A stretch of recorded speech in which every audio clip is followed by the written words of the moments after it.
What is going on, everybody? I go by the name of Curry, and I want to thank you guys for joining me here today on SneakerPhetish. The sneaker gods have smiled on me with this one. Today, we're taking a look at an off-white sneaker that just released via the draw and on certain websites. But make no mistake, these are very difficult to get. Without further ado, let's get into the box first. I don't know about you guys. I don't know why they keep calling these the 10. How many different off-white sneakers have dropped at this point? It's definitely more than 10. It's like the 30 at this point. But for whatever reason, they're still calling it the 10. Now, here's the funny part to me. Why isn't this an Air Force One box inside of the off-white box if this is an Air Force One sneaker? Shouldn't this box theoretically be on the inside of this box? Maybe it's just me. I don't get it. Boom. And there it is, ladies and gentlemen. This is the Nike Air Force One by Off-White for the 10 collection. Now, obviously, this is not the first Air Force One that's been in the 10 collection or the Off-White collection with Nike. Obviously, we've seen other Air Force Ones, other colors, the Museum of Modern Art version, the Complex Con edition that came out, the white with the silver swoosh on them, many different iterations of the Air Force One. However, this one is the latest iteration. Now, this pack here came in two colors. It came in black and a Volt green, or almost a tennis ball type of colorway. The black one seemed to be a little bit more elusive. It seems to be worth a little bit more money on the resale market. That could just be because they were actually black and not Volt. Maybe more people felt like black was an easier color to wear with certain things instead of that Volt colorway. But personally, I want the Volt colorway. Good news if you're also looking for the Volt colorway. It seems that the prices are actually going down on them. So it looks like you can grab a pair right now for around $300, which really isn't that bad. However, we're not talking about the Volt today. We're talking about the black today. So let's get a little bit deeper into the shoe. Take a look at what we got. Now, first things first, as far as the upper goes, you have this very deconstructed look when it comes to the Air Force One. You have a lot of open mesh netting in the quarter panels and in the toe box of the shoe. A lot of raw materials that are used on this shoe. Everything on this shoe feels open-ended, which of course is the idea when it comes to an off-white sneaker. Behind the quarter panels on the back portion of the shoe, on the lateral and the medial sides, you have this kind of crisscross pattern material here. Not quite sure what the material itself is, maybe like a more nylon type of material. It's tougher. You can tell that these are some premium materials that they're using here, but it feels like it was deconstructed and then put together with all different materials. Of course, you have that big white Nike swoosh on the lateral and medial side of the shoe. That's raised, not embossed. It looks to be stitched on there. You have that really nice premium leather material that seems to be stitched over the eyelets of the shoe, going down to the top of the toe box. You can see it a little bit better here as far as the quality of that leather.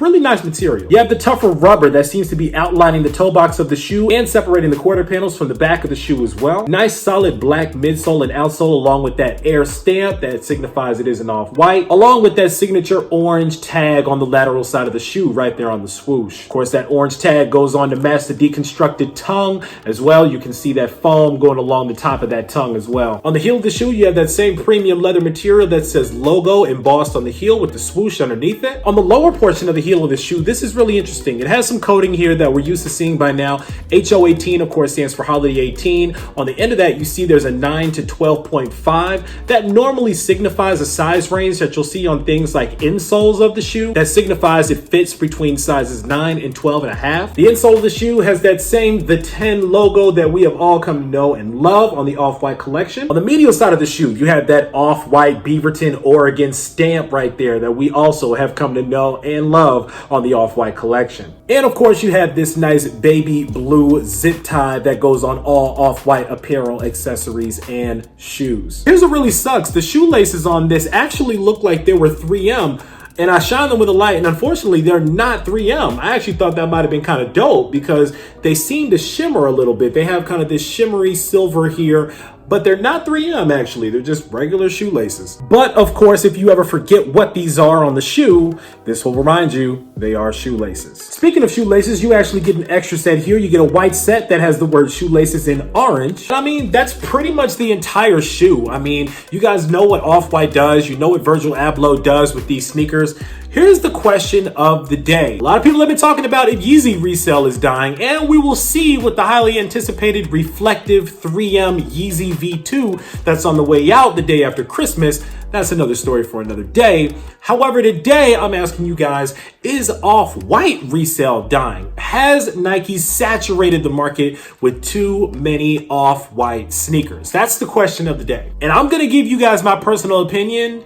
Yes, I think that Nike actually has saturated the market with enough Off-White sneakers. Here's the thing that's really bothering me about shoes right now and sneakers in general is the fact that when something is hot and it takes off, all of a sudden, the market has to get completely saturated with that kind of shoe, or a whole lot of different brands and companies have to follow the same rules, have to follow the same blueprint, as it were, in order to get a shoe that they think is going to be successful. The cool thing about what Virgil did with Nike is that he introduced something that was revolutionary that we really hadn't seen before, which was the idea of a deconstructed sneaker. As you guys remember, the Chicago 1 came out and it totally disrupted the market. It was probably sneaker of the year back for 2017. And in 2018, we got more iterations of the shoe. We got the UNCs. We got other versions of the Jordan 1 by Off-White. Not to mention, we also got other models of Off-White, including but not limited to this Air Force 1. The thing about it is now Nike has deconstructed so many different types of sneakers. The Union Los Angeles Jordan 1s. Now those were a hit, but they weren't as big of a hit as the Off-White Jordan 1s. However, even other iterations of the Jordan 1 weren't as big of a hit as the original Jordan 1. Why? I personally think that it comes down to two things: color and demand for the product. Now, again, we've talked about supply and demand. When I talked to you guys about if Yeezy resale was dead, the same thing applies to Nike. Now, I understand that Nike is the leader in footwear. Nike made like some odd $1 billion in their second quarter alone. They spent all these hundreds of millions of dollars on marketing and what they call demand creation and things of that nature to get people hyped up about the sneaker releases that were coming out. The thing about it is, once you've got an Off-White, you've got an Off-White. And I don't know what the idea here is to make Off-Whites accessible and available to as many people as possible. I don't think that's necessarily the case because Nike wouldn't keep putting these up as so exclusive. The only way that you could get them through Nike would be through their draw raffle system, or you'd have to do some sort of a backdoor raffle that was rigged for you at some sort of a boutique in a big city. For people like myself that don't live in a big city, I live in a small town in Alabama, it's difficult to get your hands on limited releases like this. Very difficult. I somehow just got lucky enough to win the draw on the sneakers app. It's as simple as that. I put in my entry and I won the sneaker. But by and large, that never happens, and I really don't get my hands on Off-White. But the good news is that because the market has become so saturated with them, the price of the sneakers is falling now. Now you can get an Off-White sneaker for around $350 if you want the Volt Air Force 1s. So I think that Off-White continues to do really, really dope things with Nike, and I think that they continue to come out with really fly-looking models of sneakers.